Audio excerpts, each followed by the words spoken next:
ಅತಿ ದುಬಾರಿ ಪ್ರತಿಭಟನೆಗೆ ಭಾರತೀಯ ಪ್ರಜಾಸೇನೆ ಕರೆ.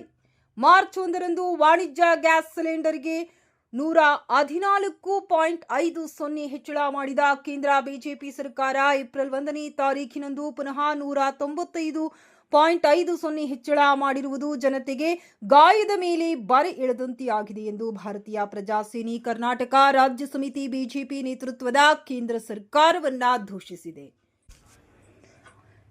ಪ್ರಥಮ ಹಂತದ ಬೆಲೆ ಹೆಚ್ಚಳದ ಸಂದರ್ಭದಲ್ಲಿ ಹಲವಾರು ಸಣ್ಣ ಹೋಟೆಲ್ಗಳು, ಬೀದಿ ಬದಿ ವ್ಯಾಪಾರಸ್ಥರು ತಮ್ಮ ದುಡಿಮೆಯನ್ನ ಕಳಕೊಂಡಿದ್ದಾರೆ. ಅಲ್ಲಿ ಕೆಲಸ ಮಾಡುತ್ತಿದ್ದ ಕೆಲಸಗಾರರು ನಿರುದ್ಯೋಗಿಗಳಾಗಿದ್ದಾರೆ. ಈಗಾಗಲೇ ದೈನಂದಿನ ಅಗತ್ಯ ವಸ್ತುಗಳ ಬೆಲೆ ವಿಪರೀತ ಹೆಚ್ಚಳ ಆಗುತ್ತಿರುವ ಸಂದರ್ಭದಲ್ಲಿ ಗ್ಯಾಸ್ ಬೆಲೆ ಹೆಚ್ಚಳ ತಡೆಯಬೇಕೆಂದು ಭಾರತೀಯ ಪ್ರಜಾಸೇನೆ ಆಗ್ರಹಿಸುತ್ತದೆ.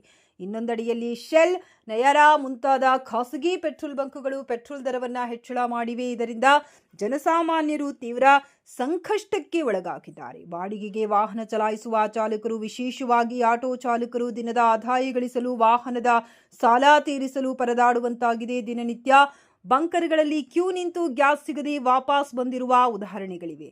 ಇಂತಹ ಬೆಲೆ ಏರಿಕೆ ವಿರುದ್ಧ ರಾಜ್ಯಾದ್ಯಂತ ಪಕ್ಷದ ಸಮಿತಿಗಳು ಮತ್ತು ಘಟಕಗಳು ಜನರನ್ನು ಸೇರಿಸಿ ಪ್ರತಿಭಟನೆ ನಡೆಸಬೇಕೆಂದು ಭಾರತೀಯ ಪ್ರಜಾಸೇನೆ ಅಲ್ಪಸಂಖ್ಯಾತರ ಜಿಲ್ಲಾ ಅಧ್ಯಕ್ಷ ನಬಿ ರಸೂಲ್, ಜಿಲ್ಲಾ ಉಪಾಧ್ಯಕ್ಷ ಆರಿಫ್ ರಾಜ್ಯ ಸಮಿತಿಗೆ ಕರೆ ನೀಡಿದರು.